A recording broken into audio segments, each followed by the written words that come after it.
ও মা, ও মা, তুমি শুনছো? আমি একটু যেতে চাইছিলাম বড় আপুদের বাসায়। তা তুমি কি যেতে দিবা আমাকে?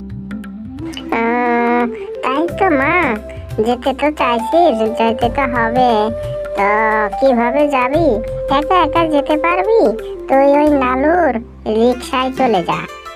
তাহলে চলি মা, তুমি সাবধানে থেকো। আমি বিকালের মধ্যে সন্ধ্যার আগেই চলে আসবো। চাচা, ও চাচা, আমাকে আমার বড় আপুদের বাসায় নিয়ে যেতে বলেছে আমার আম্মু। হুম, তাই তো, কি করা যায়? ঠিক আছে, তাইলে তুমি উঠে বসো সাবধানে, দুজনে চলে যাই।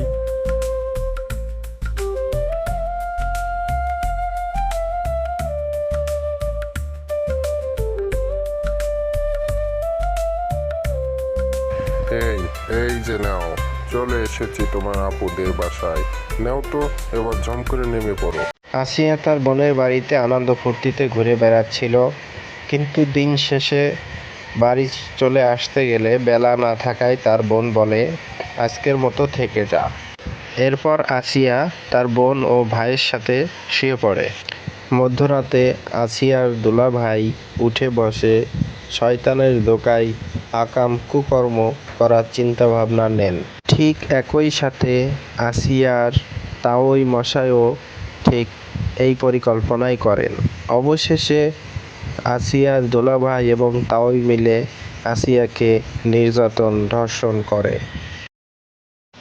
হ্যালো বন্ধুরা, আপনারা সকলেই দেখলেন আসিয়ার দুঃখজনক যে ধর্ষণটা যেভাবে হয়েছে। তো এটি প্রথম পর্ব। আসিয়া সম্পর্কে আরও যদি আপনারা পর্ব চান, আপনাদেরকে দিতে পারি।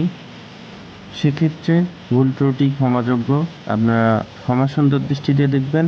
ধন্যবাদ। আসিয়া ধর্ষণকারীকে আমরা জনসম্মুখে ফাঁসি চাই এবং আমরা সবাই ইসলামের পথে চলব।